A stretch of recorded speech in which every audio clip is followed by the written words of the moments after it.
Bonjour les amis, nouvelle vidéo hallucinante et oui, ils étaient au courant pour tout pour Jeffrey Epstein depuis 2009.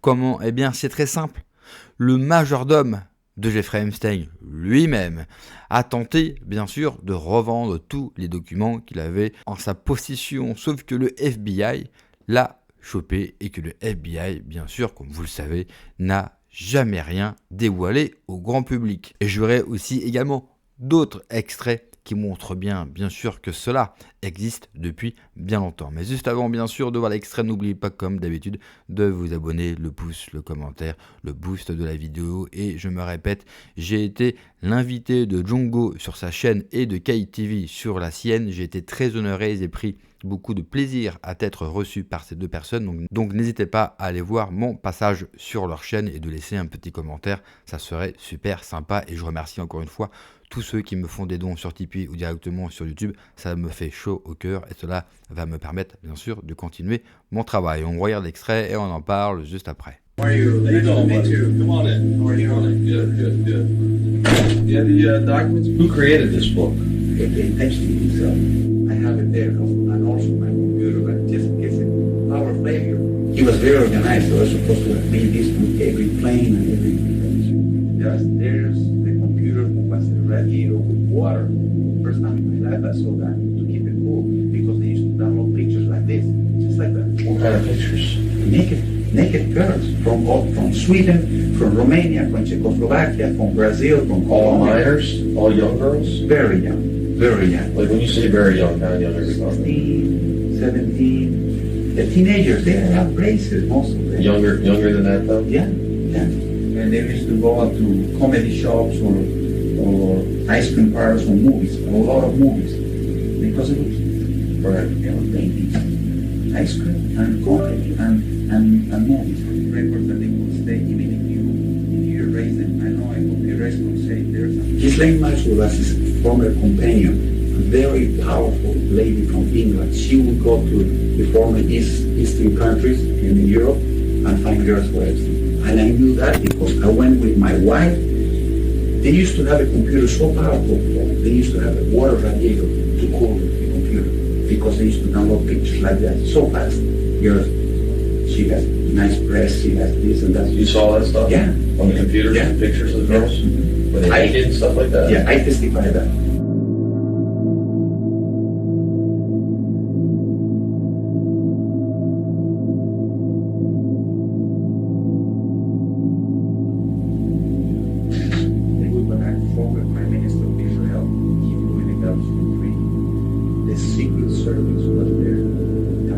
Témoignage édifiant et qui vient valider bien sûr encore plus tout ce qu'on savait sur Jeffrey Epstein, le trafic de jeunes filles venant du monde entier, de très jeunes filles.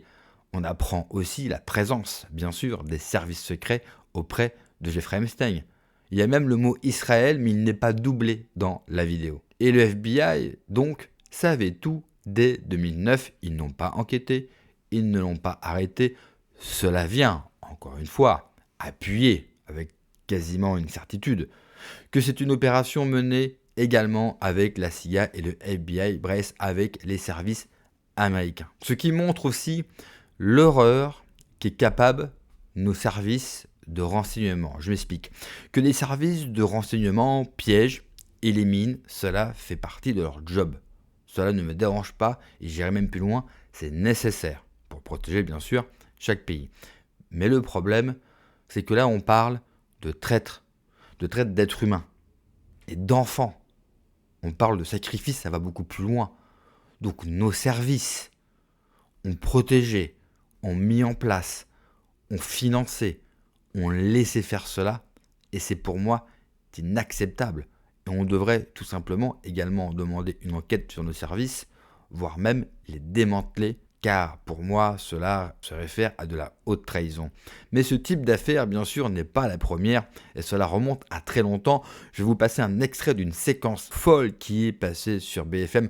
Regardez bien la PLS que prend la journaliste de BFM qui ne sait absolument plus où se mettre. Quand on creuse un peu l'affaire Epstein, on s'aperçoit que c'est le fonctionnement quotidien des systèmes démocratiques. L'affaire du Safari Club est très intéressante là-dessus. Alors attendez, vous dites c'est le système quotidien, vraiment ? Oui. Et c'est d'une banalité. C'est-à-dire mêler pouvoir, sexe, agent, criminalité, pour vous, c'est banal. C'est absolument banal. C'est-à-dire, dites-nous plus, parce que là, excusez-moi, je ne connais pas de dirigeants politiques forcément qui sont mêlés dans tous les réseaux pédocriminels. Vous avez peut-être zappé des cours d'histoire dans votre école de journalisme, mais je veux bien que vous me les rappeliez alors. Dans les années 70, on a eu une affaire qui s'appelait la Commission Church aux États-Unis, qui a révélé les pratiques absolument abjectes de la CIA, infiltration de la presse, manipulation de l'opinion publique, assassinat politique, ou encore la fameuse affaire MKUltra. Ça a donné un énorme scandale qui a verrouillé, le Sénat américain a verrouillé en 1975 la possibilité de la CIA de faire des actions un peu déviantes. Le résultat, c'est qu'Henry Kissinger, qui était le grand Sherpa de la diplomatie américaine à l'époque, a réuni la France et les monarchies du Golfe pour continuer les actions de lutte contre les soviétiques et le communisme, notamment sur l'Afrique et le Moyen-Orient. Ça a donné ce qu'on a appelé le Safari Club. Se sont joints à cette alliance entre les Saoudiens et les Français les services de l'Iran, du Shah, les services de l'Égypte de Sadat et les services marocains de Hassan II. Et tout ce petit monde, des années durant, a orchestré les bases œuvres de la guerre froide du camp occidental sur 2 continents, le Moyen-Orient et l'Afrique. Epstein, dans l'histoire, était, entre son passage à Bernstein et le moment où il est devenu indépendant, était l'un des grands magiciens de la finance de l'époque pour déplacer des fonds occultes. Ce qui à l'époque n'était pas quelque chose que les services de renseignement maîtrisaient, c'est pour ça qu'il apportait des compétences précieuses. Et puis il avait une compétence clé qu'il mettait en avant dès sa première entreprise à sa sortie de Bernstein, qui était récupérer les fonds cachés par des dictateurs de façon à récupérer des produits financiers. On trouve même les traces de cette activité sur les fonds de Mouammar Kadhafi en Libye, où il échangeait dans les emails qui ont été récemment mis sur la place publique des intentions avec un partenaire d'affaires pour récupérer les avoirs de la Libye et avoir des commissions de l'ordre de $1 milliard là-dessus. Donc l'origine de sa fortune est plutôt liée à ça qu'à...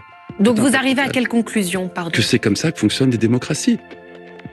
À moins qu'on soit devenu blanc comme neige depuis cette époque. Alors on va écouter Aude Loriot vous répondre. Là on parle aussi de pédocriminalité. Mais on s'en fout, c'est un détail. Mais c'est pas un détail du tout. On ne peut pas dire ça sur un plateau de télévision. C'est pas du tout un détail. Géopolitique de ce que ça révèle. Excusez-moi, des dizaines et des milliers de victimes dont on retire le passeport et qui sont violées, c'est pas un détail de l'histoire. Si, c'est un arbre qui cache la forêt. Alors, le réel problème qui pose problème aux démocraties, c'est le fonctionnement interne dans lequel ces filles sont juste une façon de faire du business. À l'époque du Safari Club, les jeunes filles étaient dans l'apanage du fameux Adnan Khashoggi, l'oncle de Jamal Khashoggi, qui était le grand chef d'orchestre de tout ça et qui donnait des fêtes prestigieuses. Bon. Alors, effectivement, déjà que les Français ont tendance à être un peu complotistes en ce moment. Mais c'est pas du complotisme. Il y a une douzaine de bouquins qui parlent de ça. Des bouquins écrits par des confrères à vous, comme Christine Ockrent, dans les années 80, qui a recueilli les mémoires du patron des renseignements français de l'époque.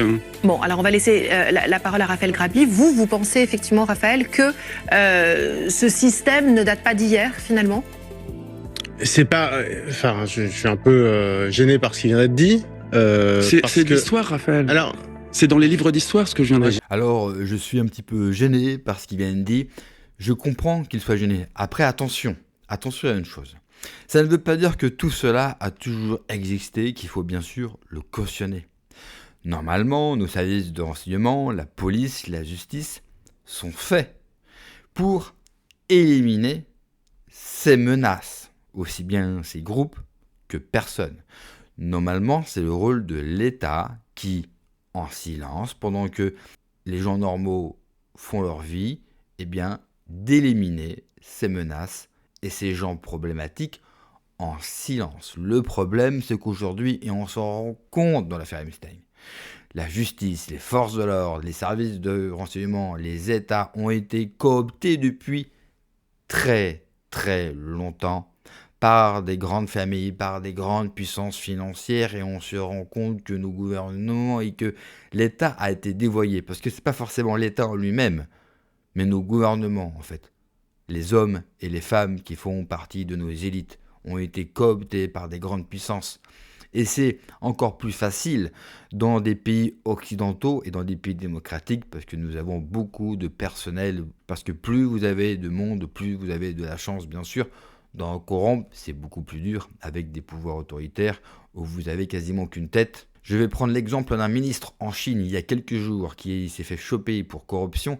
Eh bien, entre le moment où il s'est fait choper pour corruption et le moment où on l'a envoyé au bout d'une corde, cela a pris 1 heure. Alors bien sûr, ce genre de méthode choque terriblement chez nous parce que nous avons désappris toute forme de violence et que notre seule grille de lecture est l'humanité. Le problème, c'est que nous avons face à nous des gens qui n'ont aucune humanité. Donc comment voulez-vous appliquer des choses qui sont belles sur le papier, très belles?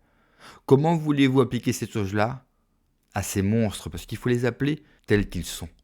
À des gens qui se pensent supérieurs à toute l'humanité, qu'ils se pensent les élus du monde et qui doivent le gouverner, qui doivent nous piétiner. C'est pour ça que nous, peuple, il faudra redonner toute sa puissance, dans le sens positif et noble du terme, à l'État. Que l'État redevienne l'État, c'est-à-dire le protecteur de ceux qui n'ont rien, le protecteur du peuple, de son peuple. Ce qui ne veut pas dire que cela ne recommencera pas, à la seule différence, c'est qu'une fois qu'on les chopera, leur vie va s'arrêter rapidement. Merci d'avoir regardé la vidéo les amis, n'oubliez pas comme d'habitude de vous abonner, le pouce, le commentaire, le boost de la vidéo bien sûr. J'ai eu un petit bug, vous l'avez vu pendant la vidéo, la caméra s'est arrêtée, mais rien de très méchant. Et encore une fois, merci à tous les donateurs sur Tipeee, sur YouTube. Prenez soin de vous, que Dieu vous protège. Allez, ciao.